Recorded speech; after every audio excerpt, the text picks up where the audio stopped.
Hello everybody, Randy Richard in the shop. And today with Fusion we're going to draw or model a lathe dial with 100 divisions and the numerals.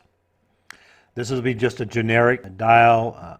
I am just going to draw one up just to represent this. The video is more about how to do the marks, your engraved scribe marks, and your engraved lettering. I'm not going to go into the cam of it, just the modeling of it. This is a viewer suggestion. He is having difficulties with this. He's going to use a 4th axis CNC machine to make one of these, or maybe more. So I'm just going to help and show the process of how I would do this. So I'm going to save this first off. This is for a Logan lathe actually, so I'm going to call it Logan lathe dial. And I'm not going to make any components or anything, it's just going to be the one part. So we'll just start right off with a sketch. And I'm going to draw a profile for a dial. And let's make it 1 inch wide. Oops, 1 inch wide. And we'll come up. We'll make it a 3-inch dial.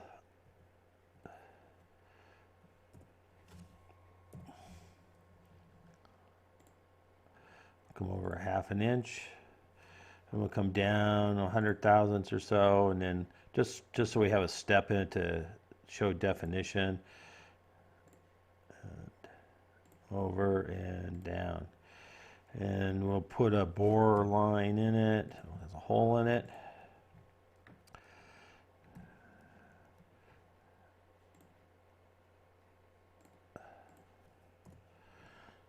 And dimension this out so it's constrained. How's that? Stop sketch, and we'll do a revolve to make our dial.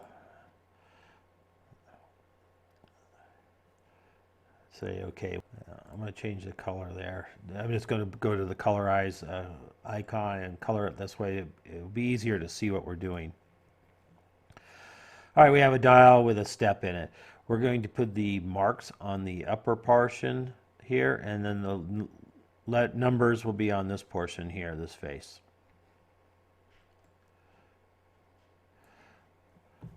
Sketch, create sketch on this face. Okay. I'm going to be using some lines, and these lines will be, I'll make this a construction line.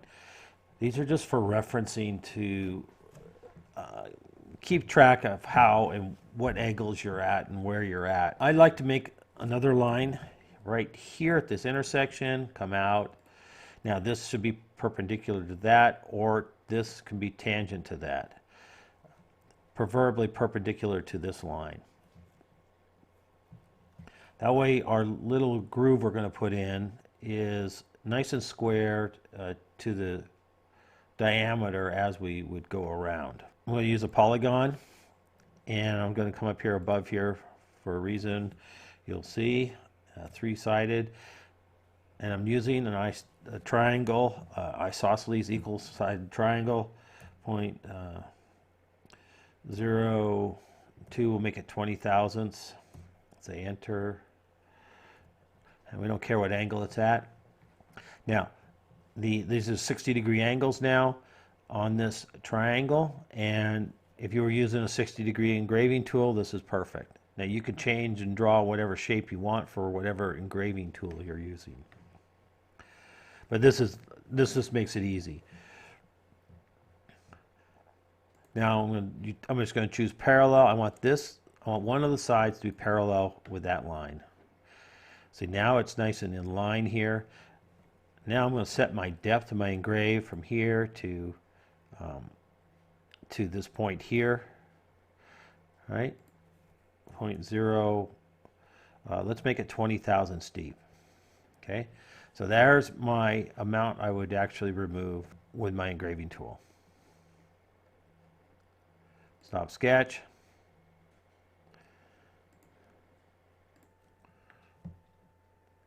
All right, we have our V-groove set. Now we'll do an extrude or a press pull. I'm just going to select that little triangle down there, and we're going to come out. We could go all the way out. Let's go all the way out to the edge with this one. So we'll just say to object and collect there. And it's a cut, of course. Okay. Now we'll put down, we need 10 marks around the dial. So we'll create a pattern, circular pattern. Pretty simple there. This one's the easiest one. And there. Axis. Get the origin to stay on here for us. Oops. There we go. Axis. And we want 10 marks. There we go.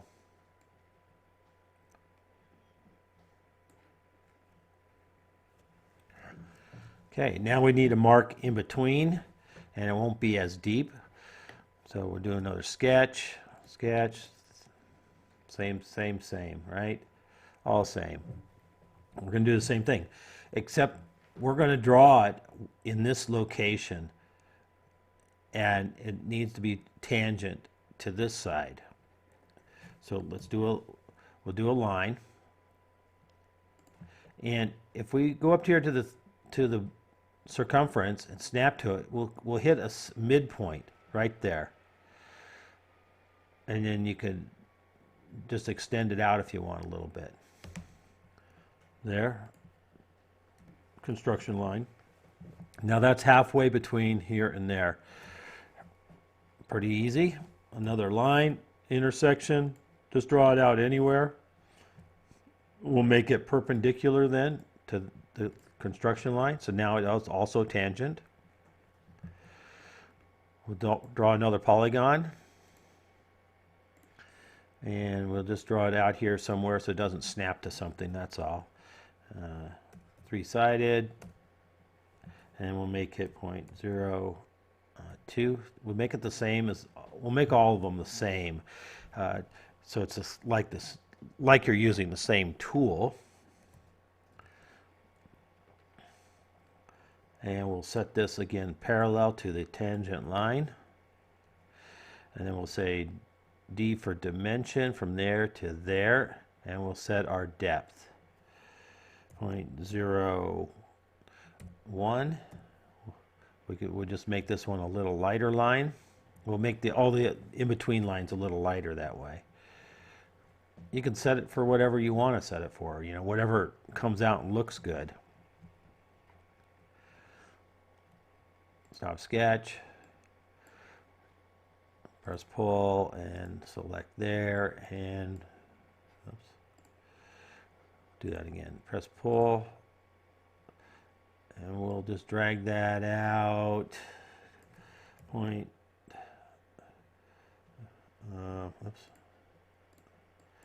Minus 0.35. Okay. And we'll do another create pattern, and now you need to select all three of these little faces.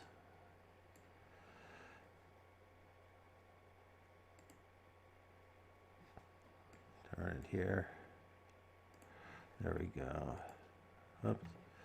I lost my command. Oops. We'll do a create pattern, circular pattern. Select these three faces, not that face.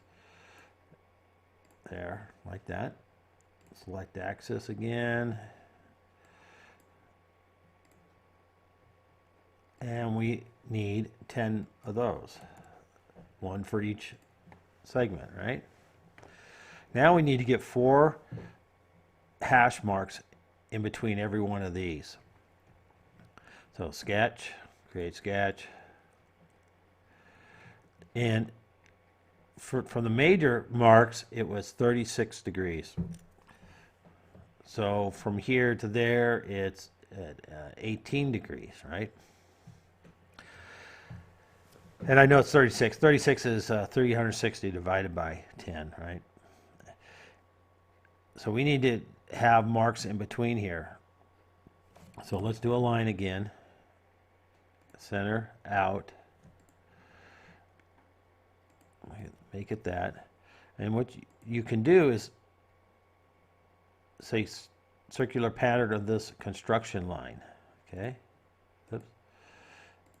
Center point. And we can say 100. Because that's how many little marks there, how many total marks there would be around this. And right off the bat, I see that this mark is not quite right. See that? That mark should be on that line. So I must have drifted off when I drew my line. So we'll have to correct that. Let's stop sketch. I'll go back to that mark, edit sketch, and let's see. Say midpoint. I could say this line, midpoint of that arc. Oh yeah, see, I was off. There we go. So we fixed that. So now that is in the midpoint. Stop sketch.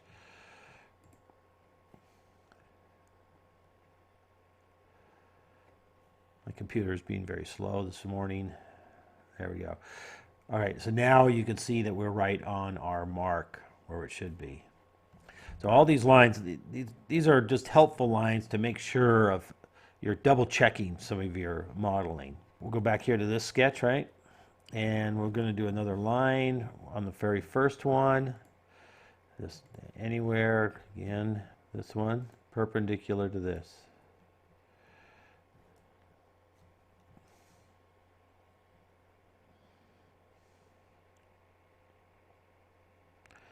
Okay.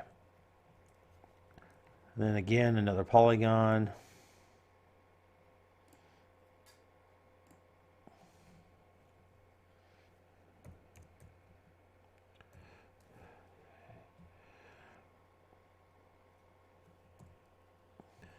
Okay, and then again, parallel one side to that line.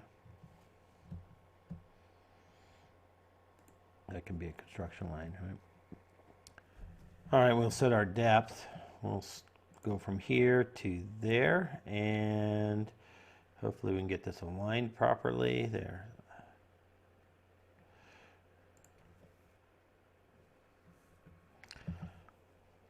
.01.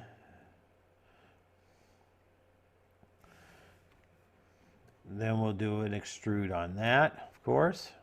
Same thing. Let's go 0.25, minus 0.25. I'll do a quick save.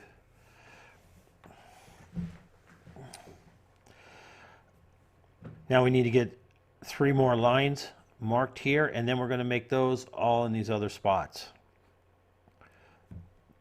So we'll do a circular pattern.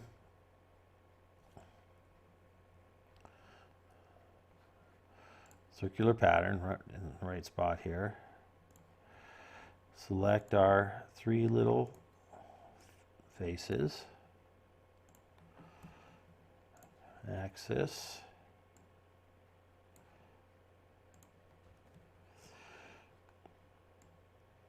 And all I need is 4 marks.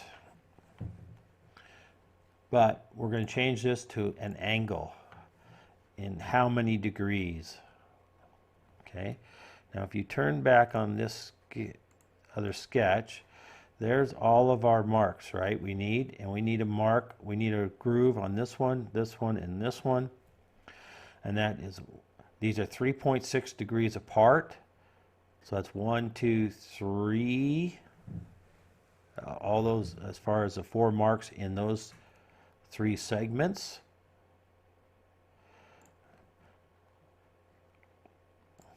And that's 3.6 times 3, and that's 10.8. So we can put in 10.8. And you can see how it just simulated where those will be. Say OK. Now we have them all perfectly aligned where we need them. Then we'll do another circular pattern. And we're going to select all, oops, not that. We're going to select all the grooves, all those 4 grooves we just made.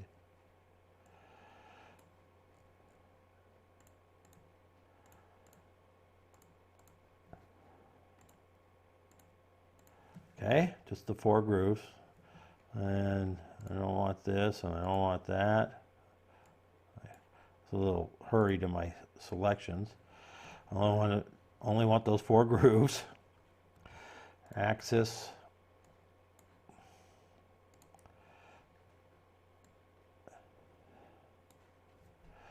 And how many do I want? There's 20 of those. There's 20 of these gaps. 20. Okay. Now we have our whole dial. And now we're ready for the hard part. All right, this is our dial. And yes, it's a different color because I screwed up and lost the other one, and I had to redraw this. So we're up to the point of putting the text on. Now putting the text on is a process. And you know, if it's just one thing, it's not a real big deal. But when it's a lot, all the way around a circumference that's different, it's a little bit of a process. I'm gonna show you a couple ways to do the process and why I don't like one of the ways and I prefer the other way, type of thing. So the second process it's a little easier, I should say. So a common way to do this is with an offset plane. Now, if you're dealing with a flat surface, it's fine. But when you're dealing with a curved surface, it's a little different. But you still can do an offset plane method. And now, if you watch the Fusion produced help videos and things like that, they show the offset plane method, and not the method I kind of came up with. So the offset plane, we'll show you the offset plane method first and why I don't like it. So let's construct an offset plane. And we need to select a reference plane. We're going to select this one right here. And we're just going to drag it up here somewhere above the dial. And say OK. Now that plane is parallel to the reference plane we selected. And since the origin is on the center line, it is now perpendicular to the y-axis. And that's right where we did our first notch. So it's perpendicular and parallel to our piece. And if you lowered it down to the surface, it would be tangent. So you know that this is in the right spot for the first notch. So we'll start a sketch, create sketch, and select that plane. And then we'll go to text. And we'll place our first text. The first one's going to be 0. And we'll type in a 0. Now, fonts.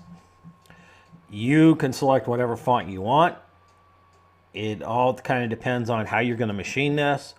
Whether you're going to use an engraving and you want a single line, or I would suggest using a single line font would probably be the absolute best way. But I don't know which font in here is a single line font. And I don't know how to really, other than go through these to figure this out, you know, that type of thing. I just don't know which one is Simplex. Oh well, Simplex looks like a single line font. Let's use Simplex. You know, you can use whatever one you want. You can make it kind of fancy and all that. Position your text where you want it. So that looks pretty good. Now, if you do this right, you don't have to draw any extra lines for referencing, but I'm going to place the bottom of my fonts at 2 squares up, zoomed in about this level, because this grid changes. So we'll just kind of center it up and it'd be about there. And we'll say, okay, now you can change the size and angle and make it italics or underline it, whatever, you know. Well, you wouldn't underline it. We'll say, okay. Now what you do, before you leave here, you'll select that font, the text. Select the text. Right click, and you should get a choice called Explode Text. And you want to explode the text. Now, this font, I can just tell you right now, is pretty broken up. See how they're little little straight lines? It's not very smooth, and I don't know if you can change that. You know, when you're drawing a circle and all that, you can adjust that feature in Fusion, but changing the text, I don't think you can. So that's where you have to watch what font you might use. Because it turns it into vectors, I should say. And there's a bunch of little ones. And that might make it kind of jerky when you machine that. So you have to figure out which font you want. All right, so we exploded it. Now we have vectors, and you'll see it's up on that plane. Then we're going to do what's called split face. And you can only do, okay, well, first select the face you want it to go to, right? And then you're going to select one of those lines. And it has to be a contiguous line. And you can only select one. You can hold down Shift and Control all day long, but you're not going to select both. And you select closest point. If you select the other one, the split with surface one, I'll show you what's going to happen here. Oh, it should have done it, but it didn't do it. Let's do closest point. And we'll select the outside. Say okay. And there's your circle. Now, okay, so now if you look at that, you go, oh, there's my circle on my surface. Now, if you're just using an engraving tool, you have one line to go around, that's perfect.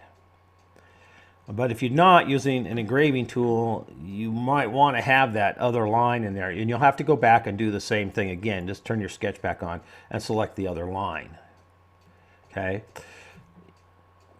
And so you go split face, obviously again, select the face, then select the inner line. And say, okay, well you can't. Because when you do a circle, I should say a circle in a circle type of thing, or a confined one, you must do the inner one first. In case, I don't know why, but that's what you have to do. And you can only select one. Okay, so let's back up here. We'll just delete that first one, and we'll go back here and we'll do that again. So we'll select our face, we'll select the inner one, closest point, and there's that. And then we'll do a split face again, obviously, and we'll select our outer one. And should closest point. Oh, well, for this one, it's not letting me do that. On other fonts, it will let me do that.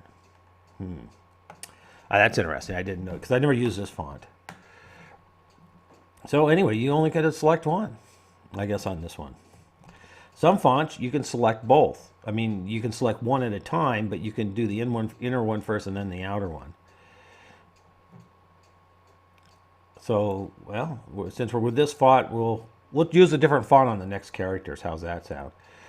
So select face, that, and we'll select the, no, we'll select the outer one. Say okay. Well, anyway, there you go. Now, if you look at these, this is important here. If you look at these, the top one on the sketch is a lot rounder and not nearly as narrow, but look at the one down here. See how narrow and round it is? And that has to do with how far away the offset plane is. and probably the curvature a little bit, but it's more about how far the offset plane is. Now, if I move the offset plane down so it's tangent, so we're going to adjust, go over here to the plane, edit feature, and we're going to adjust it down so it's tangent. Now, 1.4 will get us tangent. And now the plane is tangent, and if I turn it on, you'll see it there. See how it's right there, tangent. And now, if you zoom in, the green line is the sketch, and the black underneath is the split face projection. And you'll see how it's nice and round now. So that's probably that's one of the major reasons why I don't like the offset plane method, is because of the distortion of the projection. Okay, and then the second feature about the offset plane is that's fine if I just want one on here, but if I want another one, the next characters at this next big mark, I need to do another offset plane. And I'd have to do an offset plane at an angle, and you know, it just complicates things. So I don't want to do that. It's just that the offset plane thing is fine for one, especially it's okay on a flat surface.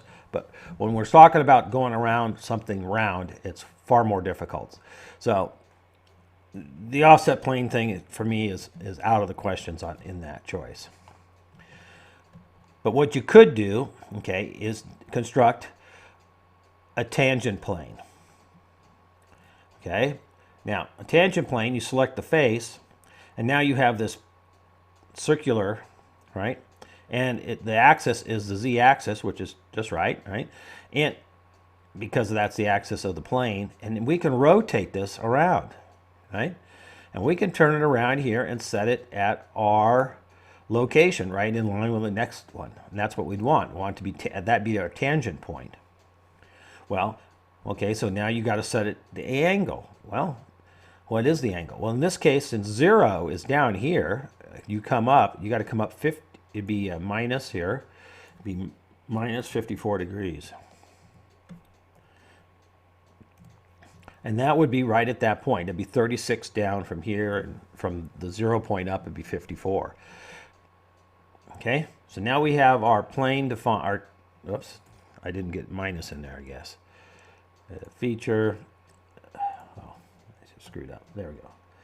Okay, so there you go. There's our minus 54 plane at our tangent point of the next line.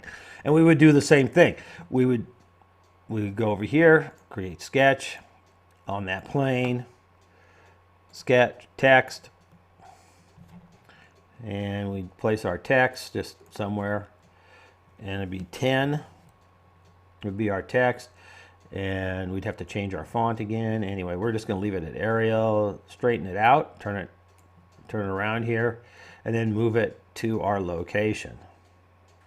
And at this zoom level, it's just a little bit below that line. And say OK. Then we'd select it, explode text, stop sketch. Now that is practically sitting on the surface. It will look like it is, but it's actually on a plane. So then you need to split face, select the face, select the character, the line, say closest point, OK. Split face. You have to always turn your sketch back on. It's kind of a pain. Face, split tool, and let's select the outside. No, here I'll show you. You can select on this font. You can select that one. Say OK. Split face, and then you can select the outside. See, you can select both on this font. Say OK. Oops. There. So OK. Now we have both lines, and if you turn off the sketch, you will turn off all the sketches. There. Now you'll see how that's both of them. Okay. Now, if you wanted to, if you're going to use a small end mill to do this, you're going to want to have maybe both lines, but maybe, well, you wouldn't have to, I guess. You could still just use one, and your end mill would run around the inside. Because you can extrude this. You can extrude select the profile. There we go. Select that profile. And we'll make it a cut. And minus 0.01. Oops. I selected the wrong profile. We'll just do it here. Select push pull. We'll select that and we'll select that. Minus 0.01. There. See, and you can make it actually extruded into the face. Okay? All right, now we're going to do the third method. Now the third method for something like this works actually quite well. So we're going to make a sketch, and we're going to select this end face. Then we're going to draw a polygon. So we go to polygon, circumscribe polygon, and the center, and go up here to the top, because that's our 0 point, and we want a flat surface up there, right? And tab, and change your number of sides to 10. That's how many spots we need. And tab back. Now you can, yeah, this is a good spot. We could actually just select anywhere up here. You want it to be fairly close. We want it away from the surface a little bit. So right there, so we don't get too much distortion or anything. Now we have 10-sided polygon. Now we're going to draw another circle, and you want it to be really close, but don't touch the polygon. Just thousandths away, just really close like that. Okay. We'll stop sketch. Then we'll do a press pull, and we're going to select this polygon as our solid. And you're going to do extrude it over. And I extrude it all the way over to this, go to object, up to this face. Okay. Right there. It's not wanting to cooperate here. That's okay. We know it's about 1/2 inch. It is a 1/2 inch actually. Okay. There. And say okay. Now it represents the actual width of our face we're working. Now we have 10 faces for us to sketch on all the way around, already made. It makes it easy, right? So you created a body right here, and that's our text face, we'll call it. And you can go up there, select that body, change the opacity down to 30 or so, or whatever, so you can see through it. Make it nice and easy. Sketch, create sketch, and you select the face you want to go on. We're just going to go down around here to the next one, right there. Then we're going to do the same process again. Text, spot, 20, right? And we'll have to rotate it and position it. Say okay. Select it, explode it, stop sketch, split face. But you'll have to reach in underneath the face we created to select the round face. Just reach under there, right there, real easy. And then select your numerals, say okay, split face. Oh, make sure you turn the sketch back on. Now you can turn that feature off so the sketch stays on all the time up in your preferences. Okay. You might want to do that while you're doing something like this. Say okay. And we'll do the inside again, just because. Okay. Just because we want to, and it's not going to let me for some reason. Anyway, all right, we won't do it.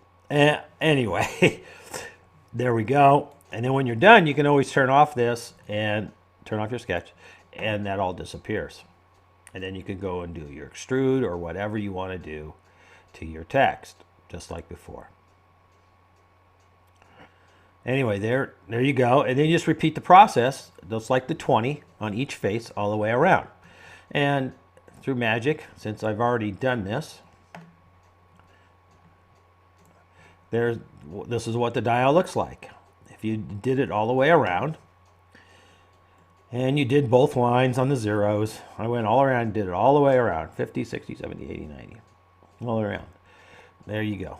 That's what your finished product would look like. And I did it with the 10-face polygon method. And you'll see on the history line, you can see all the split faces I did.